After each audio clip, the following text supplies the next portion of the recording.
जय नवल किशोर, जय गोपी चित चोर प्रभु, जय जय माखन चोर, जय जय माखन चोर, जय जय माखन चोर। राधा मेरी मात है, पिता मेरे घनश्याम। कई कई यज्ञों का पुण्य भागवत जी में समाया है, इसलिए भागवत जी को कहते हैं सप्ताह ज्ञान यज्ञ। क्या कहते हैं? कल हम लोगों ने सुना भगवान की कथा में कि भगवान विवाह करते हैं। रुक्मणी जी से भगवान का क्या हुआ? विवाह हुआ। पहला विवाह भगवान का रुक्मणी जी से हुआ।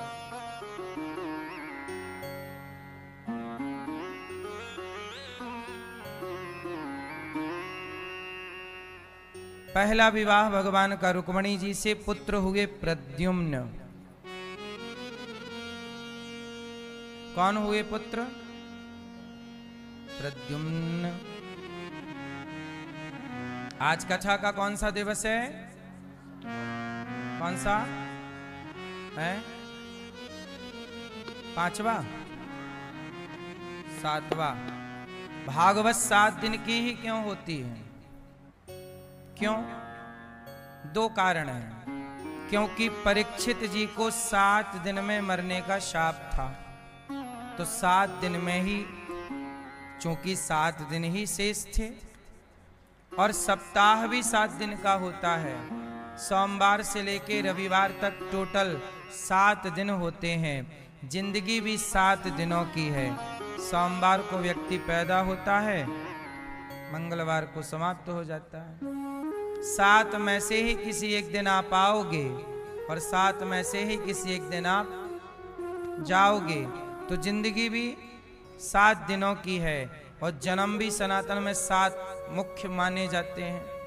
तो 7 जन्म को सुधारने के लिए 7 दिनों की कथा सुनी जाती है। इसलिए भागवत जी 7 7 7 7 आने वाली, 7 पूर्वजों की और 7 मां के पक्ष की 21 पीढ़ियों का उद्धार करते हैं। इसलिए 7 दिन। भगवान श्री कृष्ण के पहला विवाह हुआ रुक्मणी जी से, पुत्र हुए प्रद्युम्न। सम्रासुर को मार करके रति से विवाह किया। अच्छा, भगवान की एक कथा, विशेष कथा है। भगवान का विवाह तो हो गया रुक्मणी जी से, फिर दूसरा विवाह भगवान का जाम्बवती से हुआ, जाम्बवंत की बेटी। तीसरा सत्यभामा से, चौथा यमुना जी से, 5वां मित्रविंदा से, 6वां सत्या से, 7वां भद्रा से, 8वां लक्ष्मणा से। और भौमासुर नाम के दैत्य को मार करके उसके बंधन में 16,100 कन्याएं थीं, तो भगवान ने उन सभी कन्याओं को मुक्त किया। कहा देवियों अपने अपने घर जाओ। उन कन्याओं ने कहा कि प्रभु अब हम कहाँ जाएं आपके सिवा। तब भगवान से कन्याओं ने अपील की, प्रार्थना की कि आप हमारे पति हो जाओ, अर्थात हमसे विवाह कर लो। तब भगवान ने उनके आग्रह पर विवाह किया और भगवान के टोटल विवाह हो गए 16,108। ये विवाह हैं भगवान के। ये कथा है द्वारिका की। ये कथा है द्वारिका की। अच्छा बताओ, कृष्ण कितने हैं? जोर से, जोर से एक कृष्ण है द्वारिका में जो 16,108 पत्नियों के पति हैं, बोलो हाँ। और एक कृष्ण और हैं जो गोपियों के पति हैं, जो किनके पति हैं? गोपियों के, जो राधा रानी के पति हैं। एक कृष्ण है जो रुक्मणी के पति हैं, और एक कृष्ण है जो राधा रानी के पति हैं। आप कहते हो कि जब कृष्ण का विवाह रुक्मणी जी से हुआ तो मंदिर में रुक्मणी कृष्ण होना चाहिए, मंदिरों में राधा कृष्ण क्यों है? क्योंकि आप एक कृष्ण के बारे में जानते हो, एक कृष्ण के बारे में आप जानते ही नहीं हो। कहो तो हम आपको बताएं, बताऊं कि नहीं? तो सुनो, आप एक ही कृष्ण के बारे में जानते हैं, जबकि एक ही भगवान श्रीमन नारायण ने एक ही समय पर अपने 2 अवतार धारण किए, और दोनों अवतार कृष्ण के ही हैं। ये कथा थोड़ी आपको नई लगेगी, नई मतलब न्यू, नयापन लगेगा, चूंकि पहली बार कुछ लोग सुन रहे होंगे। इसकी कथा भगवान के जन्म से आपको सुनानी पड़ेगी, जरा ध्यान से सुनिएगा। बताओ, देवकी वसुदेव जी के यहां कौन प्रकट हुए? भगवान। तो वसुदेव जी कृष्ण को लेकर कहां आए? जोर से, यशोदा मैया के पास। और यशोदा के पास अपने कृष्ण को रखा वसुदेव जी ने। अच्छा, यशोदा ने किसको जन्म दिया था? किसको? यशोदा ने एक कन्या को जन्म दिया था, और एक कन्या और एक पुत्र। यशोदा के 2 बच्चे हुए, मैया यशोदा के, एक पुत्री और एक पुत्र, बेटा और बेटी। बेटी का नाम था योग माया, जिसे कंस ने पत्थर पर पटकना चाहा, वो कन्या हाथ से छूट कर गई, और वही कहा कन्या ने, कंस तू मुझे क्या मारेगा, तुझे मारने वाला तो प्रकट हो चुका है। वही कन्या विंध्याचल में विंध्यवासिनी मैया कहलाई। आज भी विंध्याचल में विंध्यवासिनी मैया विराजी हैं। तो ये यशोदा की कन्या है।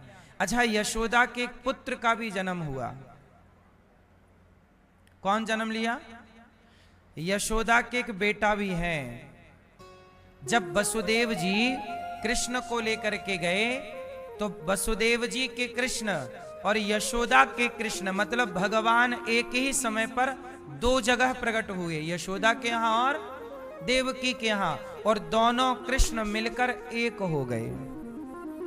दोनों मिलकर, यशोदा वाले और देवकी वाले मिलकर दोनों एक हो गए, और 10.5 साल तक एक ही रहे।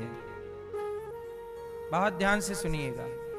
परंतु जब भगवान कृष्ण को लेने के लिए अक्रूर जी आए, कौन आया?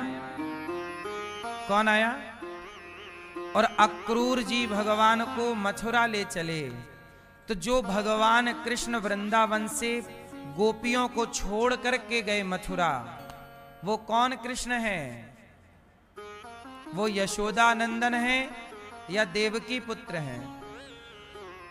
कौन है वो? तो देवकी के पुत्र जो थे वो चले गए मथुरा और कंस को मारा। देवकी के पुत्र ने, भगवान कृष्ण ने कंस को मारा, और जो यशोदा नंदन है वो वृंदावन के कन्हैया वृंदावन में ही रह गए।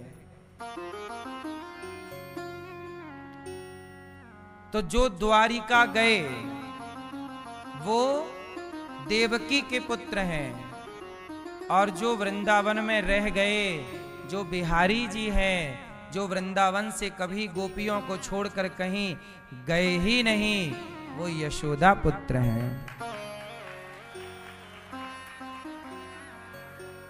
इसलिए द्वारिकाधीश देवकी पुत्र हैं और बिहारी जी यशोदा पुत्र हैं। अब यहां एक चीज और समझने की है कि भगवान कृष्ण के दो अवतार हो गए, कृष्ण ही दो रूपों में। बोलो हां। अब आपको आश्चर्य तो नहीं लग रहा है? डबल रोल की मूवियां तो देखी होंगी।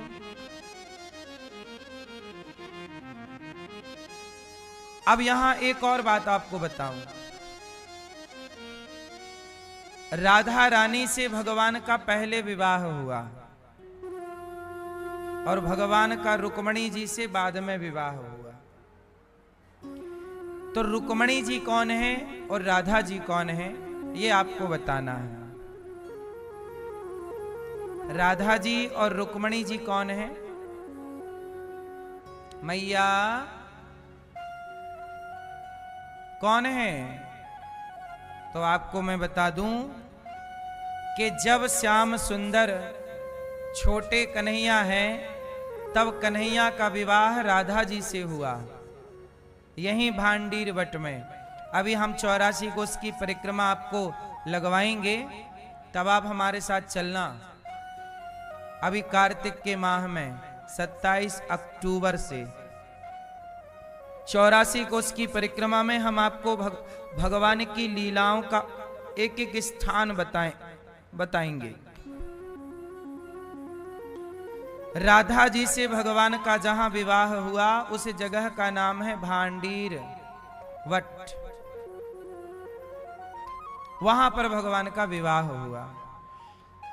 और जब भगवान कृष्ण वृंदावन से गए तो राधा जी भी एक रूप में राधा बन के यहीं रहीं, और राधा जी ही कृष्ण गए तो राधा जी भी रुक्मणी बन करके कुंडनपुर में प्रकट हो गई।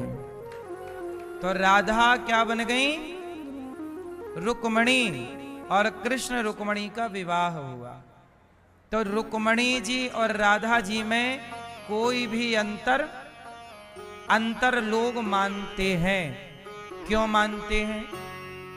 अज्ञान के कारण। अज्ञान के कारण, चूंकि नॉलेज शास्त्रों का अध्ययन किया नहीं, गुरुजनों से ठीक से सत्संग किया नहीं, तो वो क्लियर नहीं हुआ, डाउट संदेह बना रहा। अच्छा, गोपियों ने एक लीला की। कौन सी लीला की? जब भगवान श्री कृष्ण गोपियों को छोड़कर वृंदावन गए तो गोपियां भगवान की याद में तड़पने लगी। क्योंकि कृष्ण तो साथ थे, पर समाज को बताना था ना कि भक्ति किसे कहते हैं। आज हम आपको छोटी सी बात समझाएंगे, भक्ति किसे कहते हैं। मैं ये बता, भक्ति किसे कहते हैं? किसे कहते हैं भक्ति?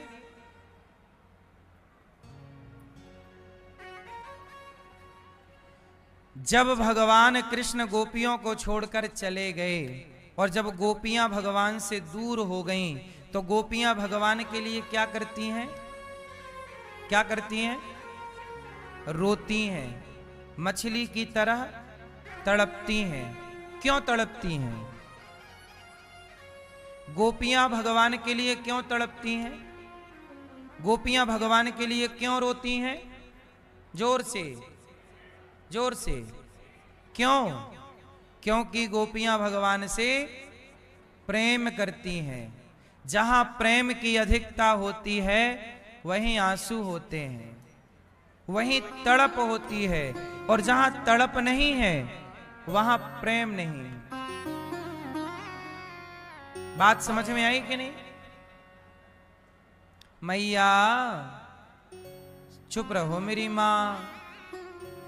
जहां तड़प होगी वहां क्या होगा? प्रेम होगा। गोपियां भगवान के लिए रो रही हैं, हे श्याम सुंदर कब आओगे, कब आओगे, इंतजार इंतजार, याद। अच्छा एक बात बताओ, आपको याद किसकी ज्यादा आती है?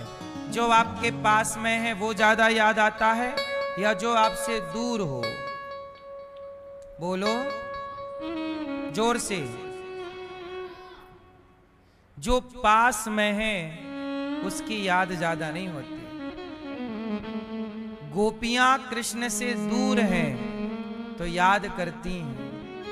मानो गोपियां हमें और आपको भी कहती हैं कि तुम भी गोपी बन जाओ, और भगवान को दूर है भगवान तो याद करो। जब आपका बेटा आपसे दूर होता है तो आप उसे ज्यादा याद करते हैं। पास होता है तो इतनी याद, पास है तो याद क्यों आएगी? उत्तर दो। जो पास होगा उसकी याद क्यों आएगी? याद हमेशा दूर वाले की आती है। इसलिए वृंदावन में भगवान कृष्ण को, बिहारी जी को, गौरी गोपाल भगवान को, आप दुनिया के किसी भी कोने में रहो और बस भगवान को, बिहारी जी को याद करते रहो। जगन्नाथ जी को, भगवान श्रीमन नारायण को याद करते रहो। और याद होने के लिए भगवान का दूर होना जरूरी है। गोपियां यही समझाना चाहती हैं कि दुनिया वालों, जो पास है उसकी याद क्यों होगी? इसलिए आप भी भोजन बनाया करो पर याद भगवान को किया करो। क्योंकि दूर है ना तो याद, भोजन बनाओ, याद में भगवान की रोते रहो। हे प्रभु कब मिलोगे, कब दर्शन दोगे? अच्छा ये बताओ, आप जब वृंदावन आने वाले थे तो वृंदावन की याद आती थी ना कि अरे अब जाना है वृंदावन, अब दर्शन करना है ना? वृंदावन जब नहीं आए, अपने घर पर थे, आने के 10 दिन पहले से याद और बढ़ने लगी ना, अब जाएंगे, अब मिलेंगे, अब ये दर्शन करेंगे। और जैसे ही वृंदावन आए तो वो वाला जो तड़प थी, वो वाला जो इंतजार था, वो समाप्त हो गया। बोलो हाँ, मिल गया ना? मिल गए सो माटी, नहीं मिला तो सोना। आपकी मन की स्थिति ऐसी है कि आपको जो वस्तु मिल जाती है आप उसे माटी समझते हैं, और जो नहीं मिलती उसे आप सोना समझते हैं। कहते ना, दूर के ढोल सुहावने, दूर के ढोल। भगवान की याद। अच्छा वृंदावन आए हो, यहां का दर्शन अपने भीतर संजो करके रखना। आज का दर्शन कल के लिए याद बन जाएगा। आज का हमारा और आपका मिलन कल के लिए याद बन जाएगा, क्योंकि आप 2 दिन 4 दिन बाद जाओगे तो यहाँ की यादें समेट कर ले जाओगे। फिर घर पर बैठकर यहीं बिताए हुए पलों को आप याद करेंगे। सच बताएं तो व्यक्ति के पास यादें ही रहती हैं ज्यादा। सही है कि गलत है? हम कहते हैं कि उन यादों में जगत की याद ना हो, हर पल जगन्नाथ की याद हो। भगवान की यादों को सम्मिलित कर लीजिए अपनी यादों में। कुछ तो याद आता है आपको, कुछ तो दिमाग में चलता रहता है, तो क्यों ना वृंदावन चलता रहे, क्यों ना बिहारी जी चलते रहे, क्यों ना भगवान की कथा चलती रहे, क्यों ना भक्तों की लीला, भगवान की लीला चलती रहे। दिमाग में कचरा ना चलाना, पड़ोस दुनिया की बातें, उसने कहा, ये कहा, वो कहा, ये सब ना चलाकर हर समय याद किसकी रहनी चाहिए? गोपियां भगवान के लिए तड़प रही हैं, और केवल गोपियां तड़प रही हैं ऐसा नहीं। कौन तड़प रहा?